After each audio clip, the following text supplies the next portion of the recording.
नमस्कार, मैं हूं अमीश देवगन और आज आर पार में होने जा रही है सबसे बड़ी और कड़ी टक्कर, क्योंकि राम मंदिर से लेकर 3 तलाक तक और भगवा एजेंडे से लेकर एंटी रोमियो स्क्वाड तक देश में बहुत बड़ी बहस इस समय छिड़ी हुई है। और इन तमाम सवालों पर एआईएमआईएम के अध्यक्ष और अपने तीखे अंदाज के लिए मशहूर असादुद्दीन ओवैसी की सीधी टक्कर होगी बीजेपी के फायर ब्रांड प्रवक्ता डॉक्टर संबित पात्रा के साथ, यानी वो आमने सामने होंगे। ये अब तक की सबसे जोरदार बहस होने वाली है, क्योंकि आज ही बीजेपी नेता सुब्रमण्यम स्वामी ने खुलकर यह कह दिया है कि चाहे कोई कुछ भी कर ले, मंदिर तो बनकर ही रहेगा। इन तमाम सुलगते सवालों पर आज होगी आर पार की टक्कर। आमने सामने होंगे डॉक्टर संबित पात्रा और साथ ही साथ ओवैसी, यानी आर पार की टक्कर में ओवैसी बनाम डॉक्टर संबित पात्रा।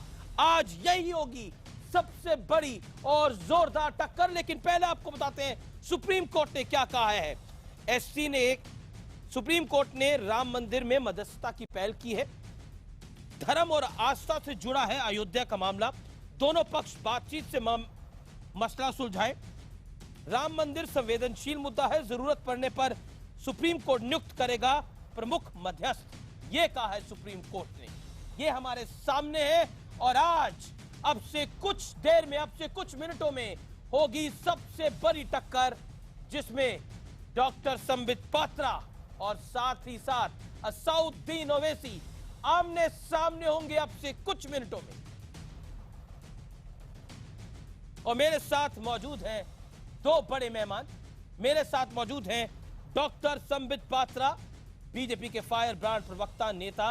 असादुद्दीन ओवैसी साहब हैं अध्यक्ष एआईएमआईएम के। आप दोनों का स्वागत है इस कार्यक्रम के अंदर, इस सबसे बड़ी टक्कर में, आर पार की टक्कर में आप दोनों का स्वागत है।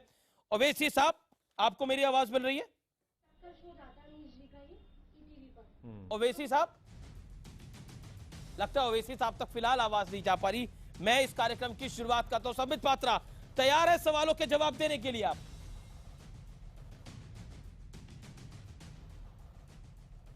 चलिए, तो दोनों तैयार है सवालों का जवाब देने के लिए। ओवैसी साहब, अब आपको मेरी आवाज मिल रही है?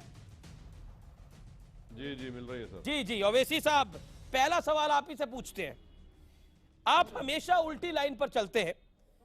कहा जाता है कि भारत माता की जय बोलिए, आप कहते हैं मैं नहीं बोलूंगा। सिनेमा हॉल में राष्ट्रगान की बात आती है, वहां पर भी आप उल्टी लाइन पकड़ लेते हैं। पीएम अपने आप को फकीर बताते हैं, आप प्रधानमंत्री नरेंद्र मोदी को जालिम बताते हैं। ऐसा क्यों?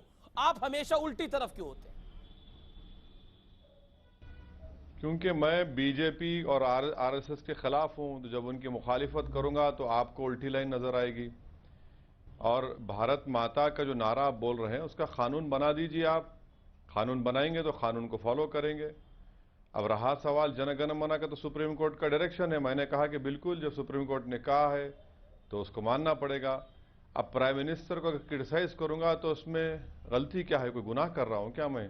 डेमोक्रेसी है, कोई डिक्टेटरशिप तो नहीं हुई अभी हिंदुस्तान में, इमरजेंसी तो नाफिज नहीं हुआ, तो मुझे पूरा राइट है कि मैं प्राइम मिनिस्टर को क्रिटिसाइज करूं, प्राइम मिनिस्टर से सवाल करूं। उसमें बुरी बात क्या है? लेकिन भारत माता की जय, भारत माता की जय में प्रधानमंत्री को क्रिटिसाइज करना कैसे आ जाता है? भारत मां तो सभी के लिए है, उसकी जय बोलने में हर्ष क्या है? उसके लिए आपको कानून चाहिए। घर में अपनी माता को भी तो प्रणाम करते हैं सब। हाँ, जरूर जरूर जरूर। मैं अपनी माँ को, उनके पैर पड़ता हूँ, अपनी माँ से दुआ लेता हूँ। और मुझे सिखाया गया है कि मेरी माँ के पैर के नीचे जन्नत है। मैं अपने मुल्क की पूजा नहीं करता, मैं अल्लाह की पूजा करता हूँ। और इसमें कोई मेरा मुल्क से वफादारी या मोहब्बत कम नहीं होती। आप कानून बना दीजिए कि हर हिंदुस्तानी को नारा कहना पड़ेगा, तो जब देख लेंगे। जब तक आप कानून नहीं बनाएंगे, और मगर मैं यानी आप बिना कानून के नहीं बोलेंगे? आप कहने में बिना कानून के नहीं बोलूंगा, चाहे जिसने जो करना है वो कर ले। बिल्कुल, आप मेरा ये डेमोक्रेटिक राइट है, मेरा फ्रीडम ऑफ एक्सप्रेशन है।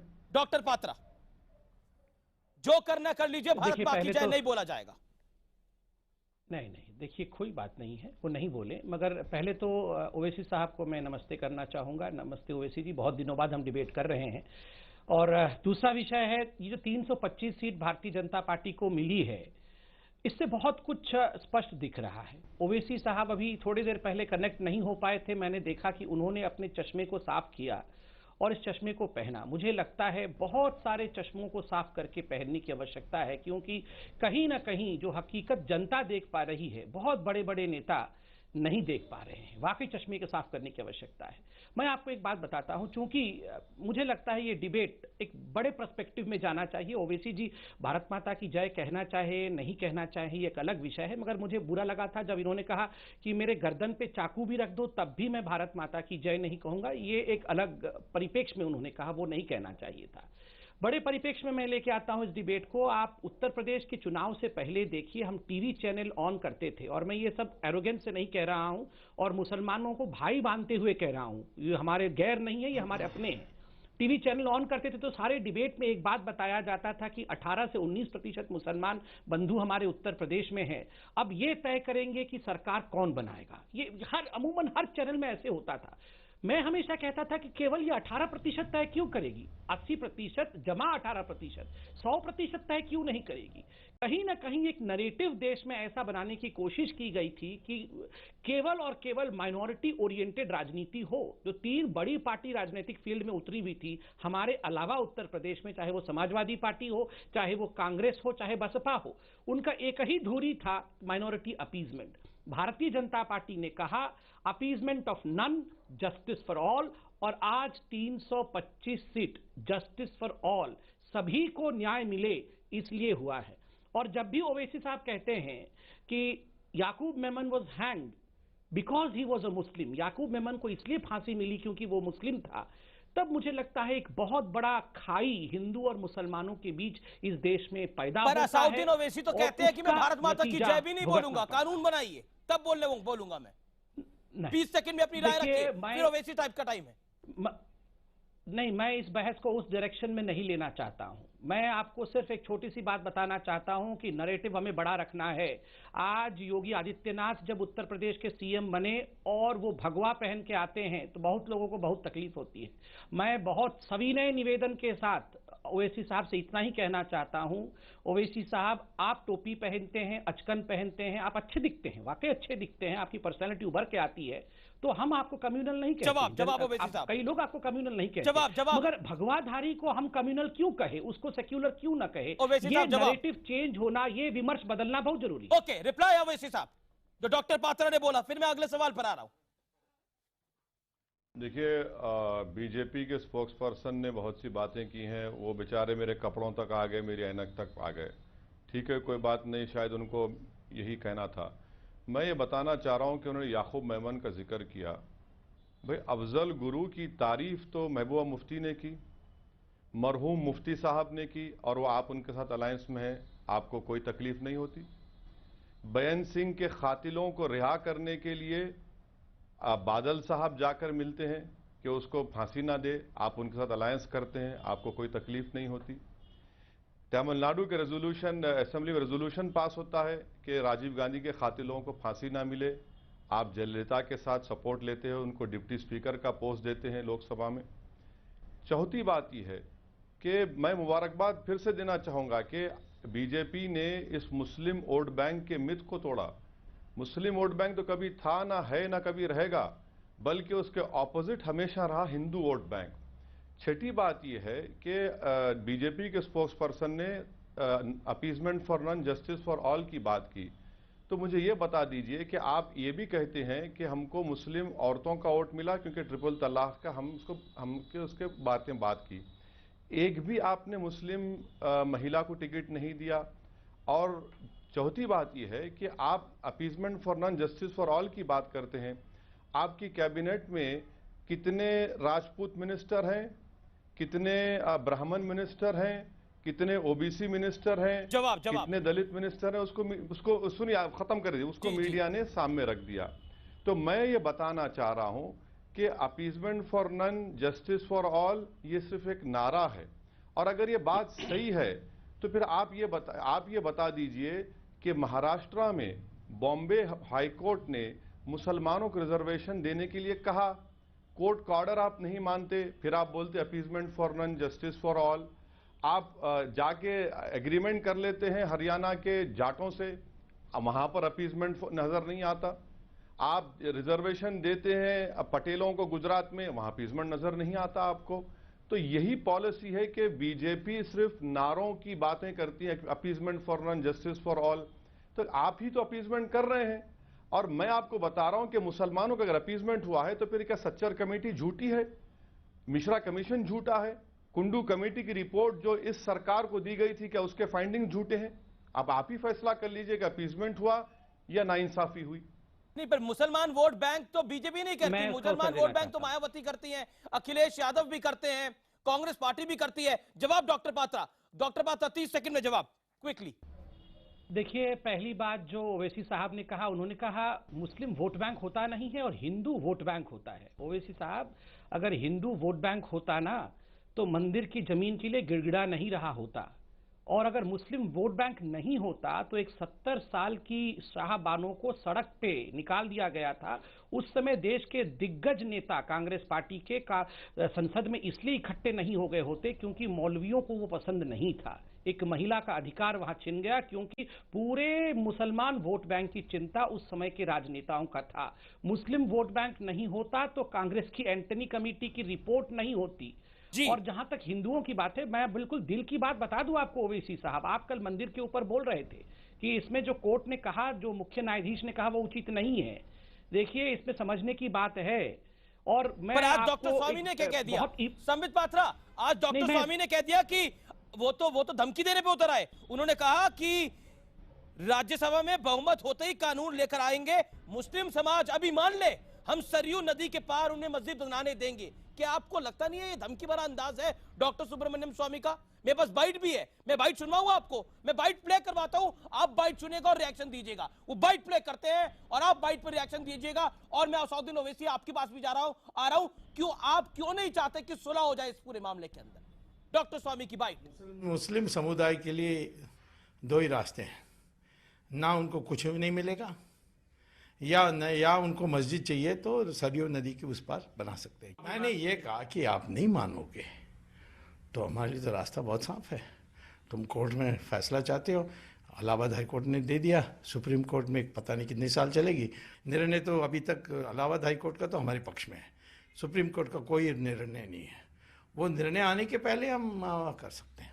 देखिए, आप मान जाइए तो सरयू नदी के पार आपको मिल जाएगी मस्जिद, नहीं तो हम 2018 में राज्यसभा के तरीके से मंदिर बनवा लेंगे। क्या मतलब है डॉक्टर पात्रा इस बयान का, बताइए।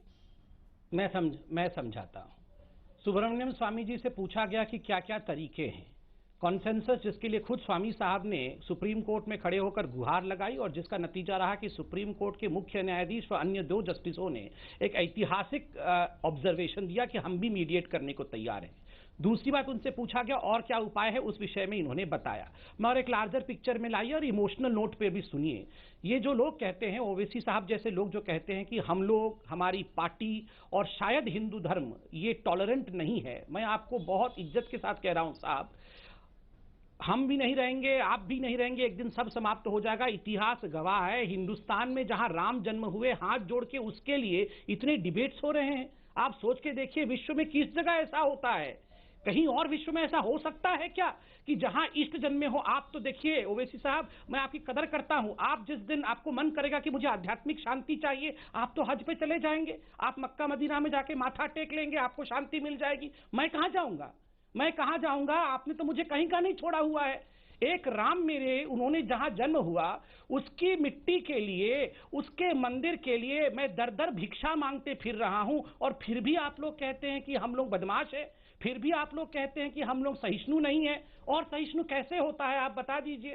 पूरे विश्व में, जेरूसलम में, मक्का मदीना में, जहां भी बड़े बड़े संप्रदाय, उनके पंथ को मानने वाले, सबके वहां मंदिर, मस्जिद इत्यादि मौजूद हैं। मगर मेरे लिए क्या है ओवैसी साहब, आप बता दीजिए, मैं कहां जाऊं? आप तो हज में जाएंगे जी, मैं कहां जाऊं? असदुद्दीन ओवैसी साहब, 7 जनवरी 1993 से अयोध्या में रामलला की पूजा हो रही है, यानी करीब 24 साल हो गए हैं। अब अगर उधर मंदिर बन जाएगा तो आपको इसमें हर्ज क्या है? अगर चीफ जस्टिस ऑफ इंडिया कहते हैं कि दोनों पक्ष आपस में बैठ के बात कर ले, तो उसमें हर्ज क्या है? क्या आप नहीं चाहते कोई सोल्यूशन निकले? जो बच्चे थे वो बूढ़े, वो जवान हो गए, जो जवान लोग थे वो बूढ़े हो गए पिछले 24 साल के अंदर। लेकिन राम मंदिर का मुद्दा जस का तस है। और एक बात बताइए, इस देश का मुसलमान क्या औरंगजेब और बाबर की मस्जिद चाहता है इस देश के अंदर? मेरा बहुत सीधा और सटीक सवाल है आपको, ओवैसी साहब, ओवर टू यू। ये मुल्क ना औरंगजेब का है, ना बाबर का है, ना राम का है। ये मुल्क कॉन्स्टिट्यूशन के मुताबिक चलेगा। संबित पात्रा जिस तरह से बोल रहे हैं, वो ये बताने की कोशिश कर रहे हैं कि मुल्क सिर्फ हिंदुओं का है और हिंदुओं की आस्था के लिए वहां पर हम मुसलमानों के बात मानना पड़ेगा। मैं आपसे बड़ी इज्जत के साथ आपसे कह रहा हूं कि ना मेरी आस्था ना आपकी आस्था पर मुल्क चलेगा। मुल्क चलेगा तो संविधान के ऊपर चलेगा, मुल्क चलेगा तो रूल ऑफ लॉ की सुप्रीमेसी पे चलेगा। मुल्क ऐसा नहीं चलेगा कि भाई मुझे सुकून मिलना है तो मैं बना दूंगा, नहीं। सुप्रीम कोर्ट में टाइटल का सूट है और मुझे पूरा यकीन है कि सुप्रीम कोर्ट आस्था की बुनियाद पर नहीं बल्कि टाइटल और लीगल डॉक्यूमेंट्स की बुनियाद पर फैसला देगा। दूसरी बात यह है कि आप मुझसे कह रहे हैं औरंगजेब बाबर, आपको क्या मुझ में औरंगजेब बाबर नजर क्यों आता? मुझ में मोहम्मद अली जौहर, अबुल कलाम आजाद क्यों नजर नहीं आते? आप में नहीं, आप में नहीं।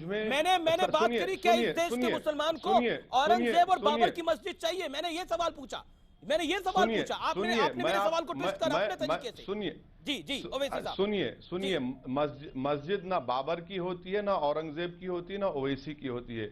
मस्जिद अल्लाह की होती है। और मैं आपको याद दिलाना चाह रहा हूं कि हिंदुस्तान के संविधान में जो भी फ्रीडम ऑफ रिलीजन है उसके मुताबिक संपित भी जी सकते हैं, मैं भी जी सकता हूं। और मैं बताना चाह रहा हूं बीजेपी के लोगों के, मुझे सुकून यहां मिलता है, मैं हिंदुस्तान का हूं, हिंदुस्तान की मट्टी में पैदा और इसी मट्टी में इंशाल्लाह जाऊंगा मैं। रहा सवाल सुनिए, रहा सवाल मक्का और मदीना का, वो मेरा रिलीजियस एक फेथ है, उससे आपको उतनी तकलीफ क्यों हो रही है? मैं संपित से कहूंगा कि आप मिस्टर मोदी से जाकर कहिए कि आप सुप्रीम कोर्ट में कह दीजिए कि रोज इसकी हियरिंग करवाइए। जिस तरह समर हॉलिडेज में सुप्रीम कोर्ट ट्रिपल तलाक की रोज हियरिंग कर रही है, इसको करवा दीजिए। अगस्त तक बगैर रोके रोज हियरिंग करवाइए, सुप्रीम कोर्ट का जजमेंट आ जाएगा। सरकार आपकी है, आप क्यों नहीं सुप्रीम कोर्ट जाकर कहते? सुप्रीम कोर्ट के ऑब्जर्वेशन को आपने जजमेंट बना दिया। ऑब्जर्वेशन है और माजी में 6 मरतबा कोशिश हो चुकी है। मैं आखिर में बता रहा हूं कि सुब्रमण्यम स्वामी गलत कह रहे हैं। जब तक यह मसला सुप्रीम कोर्ट में रहेगा, कोई भी सरकार पार्लियामेंट में बिल नहीं बना सकती। अगर लीगल पोजीशन अभी मानना है तो सरयू नदी के पार आपको जमीन मिल जाएगी, मस्जिद बना लीजिए। नहीं तो 2018 में वापस राज्यसभा है, कानून लाएंगे, मंदिर बना देंगे। मैं ये कह रहा हूं कि अगर टाइटल के ऊपर मस्जिद क्या बनती है तो इंशाल्लाह मैं दोबारा मस्जिद बनाऊंगा। अगर टाइटल नहीं है तो मैं क्यों बनाऊंगा अपनी मस्जिद को? डॉक्टर पात्रा काफी देर से हाथ खड़ा कर रहे हैं। Okay, Sambit Patra, reply Sambit Patra. देखिए, अभी ओवैसी साहब ने जो जवाब दिया उसमें बहुत कुछ छुपा हुआ है। उन्होंने कहा कि राम जन्मभूमि केस जो है वो एक टाइटल सूट है, आस्था का विषय नहीं है। जबकि कल ही सुप्रीम कोर्ट ने कहा ये एक सेंटिमेंटल अर्थात आस्था और सेंसिटिव अर्थात संवेदनशील विषय है। आप देखिए, यही फर्क है। ओवैसी साहब के लिए ये केवल एक टाइटल सूट है, अर्थात केवल एक जमीन की टुकड़ी है और कुछ नहीं है। वो जमीन की टुकड़ी पाने के लड़ रहे हैं।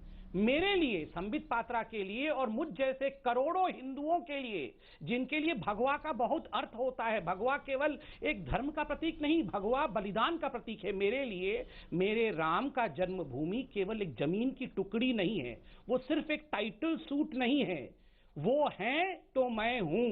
राम से मेरी आस्था है, राम से मेरा जीवन है। अमीश भाई, आप और मैं नहीं रहेंगे, राम अनेकों अनेकों अनेकों जन्म तक सदैव रहेंगे। जवाब ठुकरा नहीं सकता है। इसलिए ये नहीं, सुन लीजिए ये फर्क है। दूसरा, ओवैसी साहब ने कहा संविधान के हिसाब से चलना है। बिल्कुल ठीक कह रहे हैं ओवैसी साहब, सबके लिए बड़ा संविधान है। मैं तो पार्लियामेंटेरियन नहीं हूं, मगर ओवैसी साहब बहुत वर्ष के पार्लियामेंटेरियन हैं। आपने शायद कॉन्स्टिट्यूशन की प्रति देखी होगी जो संविधान में रखा, जो पार्लियामेंट में है, उसके पन्नों को पलटाइए। एक पन्ने में राम खड़े हैं धनुष लेके, दूसरे पन्ने पे कृष्ण खड़े हैं शंख लेकर। अरे कॉन्स्टिट्यूशन में जब राम और कृष्ण बने हुए हैं तो आपको क्या लगता है बाबा साहेब अम्बेडकर और हमारे जो फोर फादर्स थे वो लोग कम्युनल थे। और तीसरी बात, बिल्कुल संविधान के साथ चलना चाहिए, तो ट्रिपल तलाक भी तो संविधान के हिसाब से ही होना चाहिए। ट्रिपल तलाक पर आ रहा हूं, लेकिन मेरे को एक सवाल पूछना है। कोर्ट कह रही है ट्रिपल तलाक पर आ रहा हूं, नहीं सर, नारियों मैं के ट्रिपल तलाक पर आ रहा हूं, मैं ट्रिपल तलाक पर आ रहा हूं, लेकिन आपसे एक सवाल। असउद्दीन ओवैसी साहब, all India Muslim personal law board के सदस्य हैं मौलाना खालिद राशिद फिरंगी महली। उन्होंने कहा कि हम कोर्ट के बाहर मामला सुलझाने को तैयार हैं, तो ओवैसी साहब को दिक्कत क्यों है जब फिरंगी महल को दिक्कत नहीं है, बताइए। और सब बात की बात का जवाब। मैंने जो पोजीशन रखा है वो पर्सनल लॉ बोर्ड की वर्किंग कमेटी का रेजोल्यूशन है कि अब हम बातचीत नहीं करेंगे, सुप्रीम कोर्ट के फैसले का हम इंतजार करेंगे और सुप्रीम कोर्ट जल्द से जल्द इस मसले को तय करे। दूसरी बात यह है कि संपित के बयान से आप बार बार देख रहे हैं कि राम की बात कर रहे। यकीनन राम एक बहुत बड़ी शख्सियत हैं, इसमें कोई इनकार नहीं किया जा सकता, मगर याद रखिए अगर इस मुल्क का सेकुलरिज्म, मुल्क का रूल ऑफ लॉ और अगर हम आस्था की बुनियाद पर फैसले करना शुरू करेंगे तो हिंदुस्तान कमजोर हो जाएगा। तो अगर आपको यह सोचना पड़ेगा कि आप मुल्क को बचाएंगे या फिर आप अपने आस्था को बचाएंगे। हिंदुस्तान हम तमाम की आस्था से बड़ा है।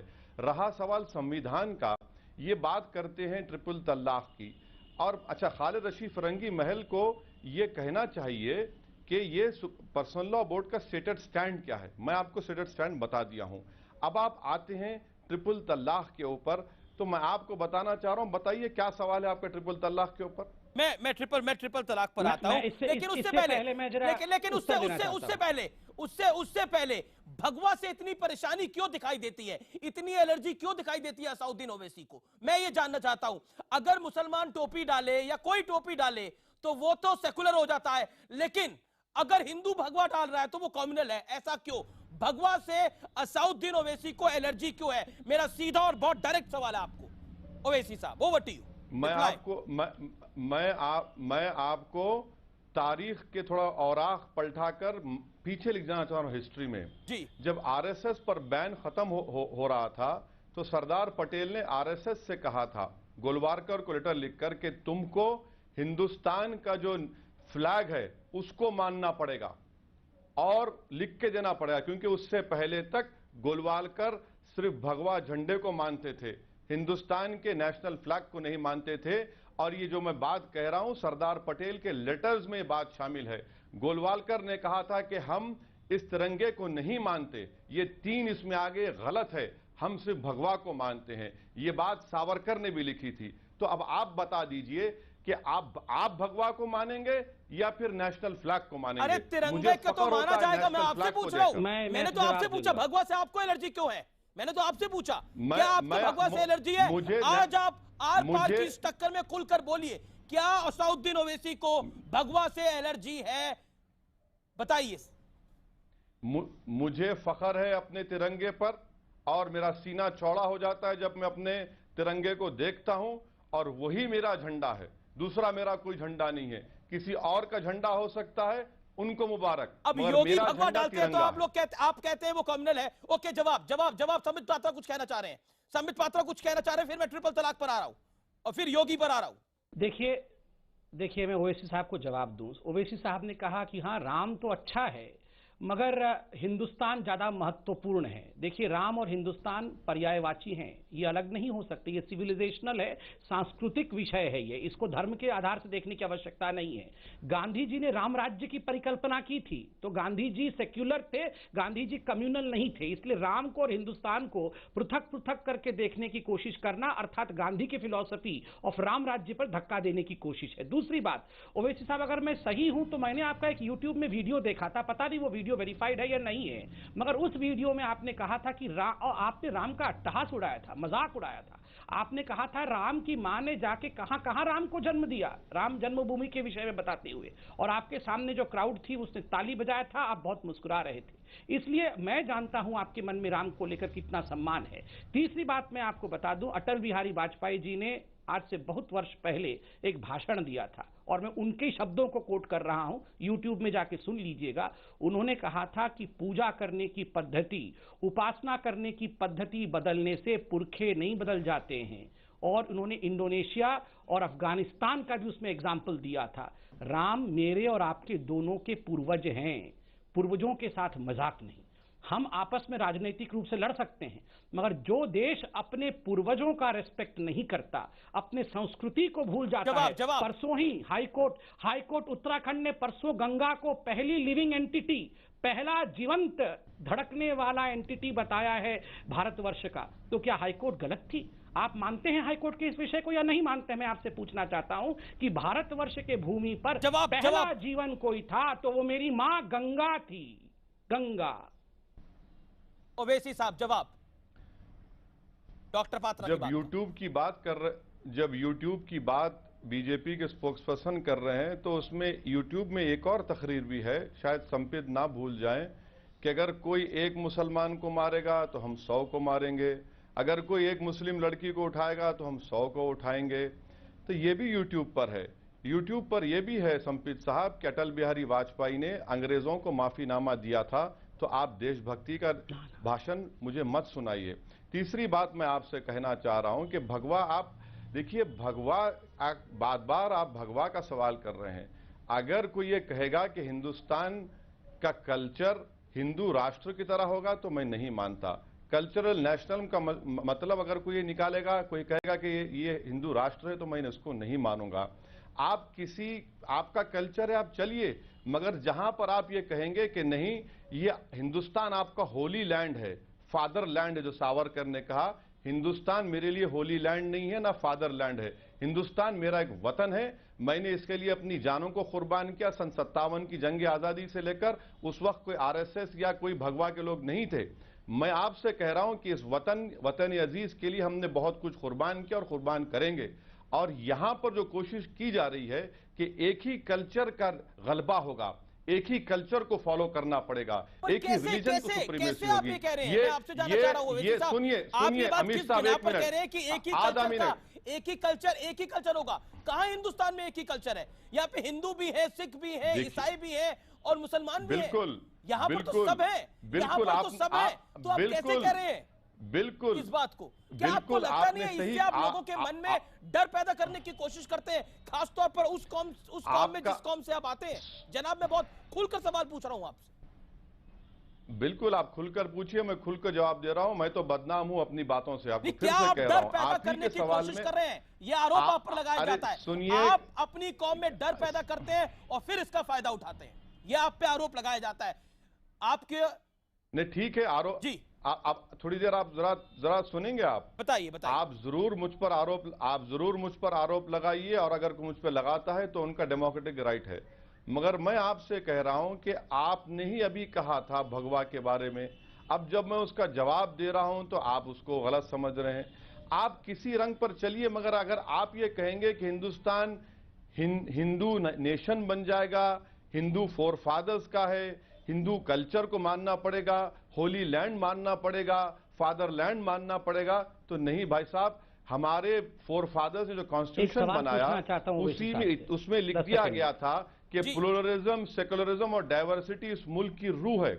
अगर ये चीज कमजोर हो जाएगी तो हिंदुस्तान कमजोर होगा।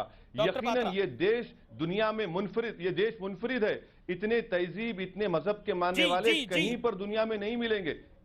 संबित, जवाब संबित। मैं सिर्फ 10 सेकंड में सवाल आदरणीय ओवैसी साहब से पूछना चाहूंगा। ओवैसी साहब, मैंने आपसे एक सवाल पूछा था कि परसों उत्तराखंड हाईकोर्ट ने जो कहा कि the first living entity of Bharat, of India is Ganga, mother Ganga, आप इससे सहमत हैं या नहीं है? क्योंकि गंगा कोई हिंदू थोड़े ही है, गंगा एक विचार है, गंगा एक भावना है।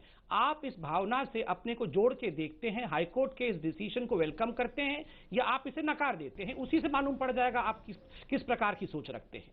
जी क्विकली ओवैसी साहब 10 सेकंड में जवाब दे दीजिए, फिर मैं ट्रिपल तलाक पर आ रहा हूं। देखिए, यही तो परेशानी है कि संपित पात्रा ये चाहते हैं कि उनके जो मजहबी उसूल हैं, जो उनके रिलीजियस बिलीफ्स हैं, जब तक मैं उसको फॉलो नहीं करूंगा मैं इस मुल्क का लॉयल नहीं हूं। आप होते कौन है मुझे नेशनलिटी का सर्टिफिकेट देने वाले? बिल्कुल, तो छोड़ दीजिए ना, आपके रिलीजियस बिलीफ्स हैं, मैं आपको पूरा सपोर्ट करूंगा, मैं स्टैंड करूंगा। मेरे रिलीजियस बिलीफ्स हैं, आप सपोर्ट अगर नहीं करना चाह रहे, आप सपोर्ट नहीं करना चाह रहे तो आप खामोश रहिए, मगर आप ये नहीं कह सकते कि ये मेरे रिलीजियस बिलीफ्स हैं। जब तक आप इसको फॉलो नहीं करेंगे, आप नेशनलिस्ट नहीं है। मैं नेशनलिस्ट नहीं हूं, मैं पेट्रियोटिक हूं। और जो नेशनलिज्म का दर्स आरएसएस और बीजेपी दे रही है, वो सिर्फ यही चाहते हैं कि हम तमाम लोग इस मुल्क की प्लुरलिज्म, डाइवर्सिटी, सेकुलरिज्म खत्म कर दें तो फिर और इस पहले मुल्क को सवाल हिंदू पर आ राष्ट्र बना जाऊंगा। दें। नहीं, आप कह रहे एक मिनट, संबित एक सेकंड जी एक सेकंड मुझे दीजिए जरा, अमीश जी एक सेकंड। देखिए ओवैसी साहब, आपने अभी अच्छी बात कही थी। आपने कहा था सबसे बड़ी कुछ बात होती है तो वो संविधान होता है, सबसे बड़ा कॉन्स्टिट्यूशन होता है। तो ये सुप्रीम कोर्ट, ये हाई कोर्ट, ये कॉन्स्टिट्यूशन को ही तो अपहोल्ड करते हैं, संविधान को अपहोल्ड करते हैं। अगर उत्तराखंड हाई कोर्ट ने कहा कि गंगा सबसे सर्वप्रथम प्राणी है इस भारतवर्ष में विचारों के आधार पर, तो इन्होंने क्या कॉन्स्टिट्यूशन की हत्या कर दी या कॉन्स्टिट्यूशन को अपहोल्ड किया?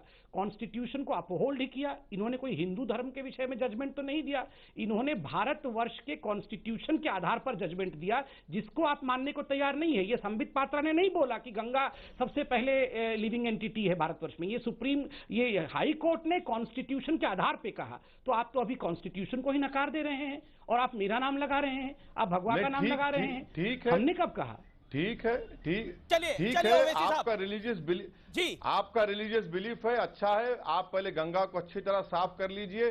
सिर्फ गंगा के बारे में इतना मत बोलिए, गंगा को जरूर साफ कर लीजिए और बताइए देश के सामने 2019 में आपने कितना गंगा को साफ किया, और सामने आ जाएगा। बहुत कुछ करना है। मैं अब अगले सवाल पर आता हूं। आपके साथी, संसद में आपके साथी योगी आदित्यनाथ उत्तर प्रदेश के नए मुख्यमंत्री बने हैं। भगवाधारी उत्तर प्रदेश का नया मुख्यमंत्री बना है। आप खुश हैं? आपकी लोकसभा से योगी आदित्यनाथ अब उत्तर प्रदेश के मुख्यमंत्री बने हैं, आप खुश हैं? तो देखिए, आप इस तरह का सवाल कर रहे हैं कि ये आप एक ग्रेडेड क्वेश्चन कर रहे हैं, मगर अगर आप जब सवाल कर रहे हैं तो मैंने जब उत्तर प्रदेश का रिजल्ट आया उसी वक्त मैंने कहा कि उत्तर प्रदेश की आवाम ने फैसला दिया है, इसका हम रेस्पेक्ट करते हैं। बीजेपी को इख्तिदार मिला, ये बीजेपी का प्रोरोगेटिव है कि वो किसको बनाए, उन्होंने इनको बना दिया है। मगर आपसे बता रहा हूं कि कल हथरास में 3 गोश्त की दुकानों को जला दिया गया। देवबंद का नाम बदलने की बात बीजेपी के एमएलए ने कर दी। बरेली की मस्जिद के ऊपर जाकर बीजेपी का झंडा लगा दिया गया। ये तमाम वाकयात हो रहे। और कल मीरठ में ये जो रोमियो स्क्वाड ने क्या किया, 2 फैमिलीज रोड पर लड़ लिए, उसका वीडियो वायरल हो चुका है। आपने उनको कानून में बुक कर दिया। फैमिलीज की लड़ाई है, औरतें लड़ रही हैं रोड पे और उसमें वो बुक कर दिया। यानी आप कह रहे हैं कि योगी आदित्यनाथ के रूप में बीजेपी अपना भगवा एजेंडा चलाना चाहती है, ये आपका आरोप है। ओके, लेकिन आप खुश नहीं है, इसका मतलब योगी आदित्यनाथ के बनने से? आपने उनको आपसे मैंने बड़ा सीधा सवाल पूछा, आप खुश हैं? आपके लोकसभा के साथी मुख्यमंत्री बन गए हैं, आपने उसका जवाब नहीं दिया, लेकिन आपने इल्लीगल खानों का बचाव जरूर कर लिया। सुनिए, मैं खुश हूं या नहीं खुश हूं, मगर आप तो बहुत खुश हैं। मुझे यकीन है कि आपने लड्डू खाए होंगे, आपको मुबारकबाद देता हूं। आप जिस तरह से सवाल कर रहे हैं, नहीं, आप यकीनन आप बहुत खुश हुए होंगे, आप मिठाई खाए होंगे, मुबारक है, आपकी जमहूरियत है, आप बराबर। लोकतंत्र में बिल्कुल आप मिठाई लड्डू खाने चाहिए जनाब, आपको भी लड्डू खाने चाहिए।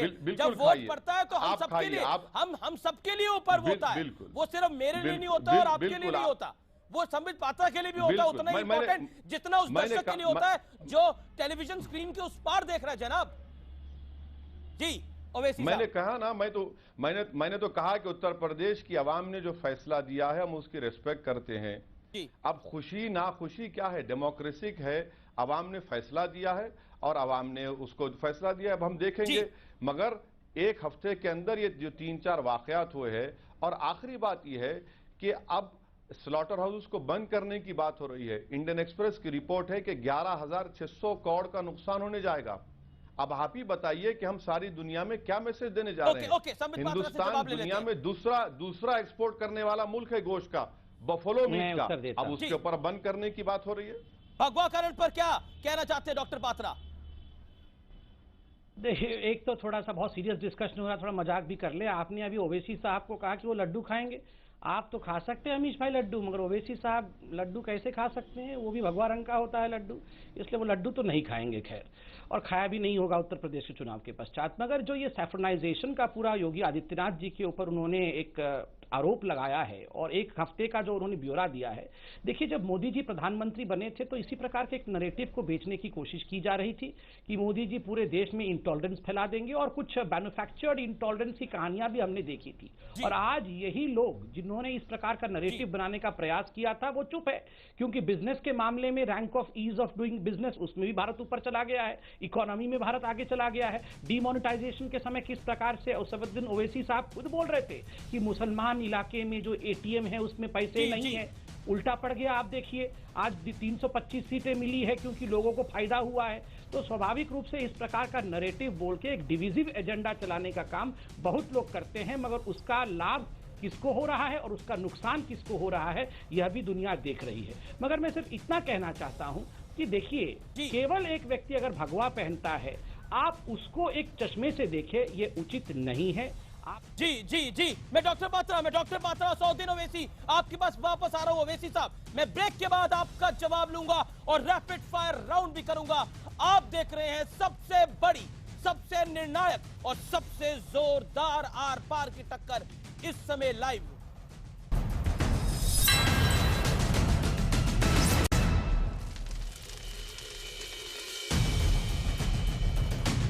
Welcome back. आप देख रहे हैं सबसे बड़ी आर पार की टक्कर इस समय। मेरे साथ संबित पात्रा बीजेपी के फायर ब्रांड प्रवक्ता और असदुद्दीन ओवैसी साहब बने हुए हैं इस दौर में। मैं संबित पात्रा, आप कुछ कह रहे थे और ओवैसी साहब कुछ हाथ खड़ा कर रहे थे कुछ कहने के लिए। मैं रैपिड फायर राउंड पर भी आऊंगा, लेकिन क्या आपको लगता नहीं है ओवैसी साहब, आप बार बार बात कर रहे हैं कि बीजेपी योगी आदित्यनाथ के जरिए अपना भगवा एजेंडा चलाने की कोशिश करती है, लेकिन यही बात आपने 2014 में कही थी जब नरेंद्र मोदी शासन में आए थे। क्या आपको लगता नहीं है आप समय से पहले अपनी राय बना रहे हैं? और जहां तक बूचड़ खानों की बात है, जहां तक एंटी रोमियो स्क्वाड की बात है, अगर महिलाओं की रक्षा हो तो आपको हर्ज क्या है? और अगर इलीगल बूचड़ खाने उत्तर प्रदेश में बंद होते हैं तो इसमें हर्ज क्या है? सबसे पहले मैं आपको बताऊं कि आप जो इलीगल स्लॉटर हाउस की एक आपको एग्जांपल दे रहा हूं जो इलाहाबाद की, इसका परमिशन दिसंबर 2016 तक था। वहां की उस वक्त की सरकार ने इलेक्शन शुरू होने की वजह से उसको रिन्यू नहीं किया, उसको अब इलीगल कहेंगे। और आपको मालूम होना चाहिए कि 5 लाख लोग इसमें एम्प्लॉयमेंट हासिल करते हैं। अब आप बता दीजिए, सबका साथ सबका विकास की आप बात करते हैं। जी। तो ये जो मैंने आपके सामने, ये जो सब आपके सामने जो मैंने वाकयात सामने रखे हैं, इसके ऊपर आप गौर करके देखिए कि हफ्ते भर में ही इस तरह के वाकयात पेश आए हैं। अब आगे आगे देखिए क्या होता है, और जरूर आप और हम फिर मिलेंगे, फिर डिस्कस करेंगे और आवाम देखेगी, जनता देखेगी और फैसला करेगी। जवाब डॉक्टर पात्रा 20 सेकंड में जवाब दीजिएगा, फिर मैं रैपिड फायर राउंड की तरफ बढ़ रहा हूं।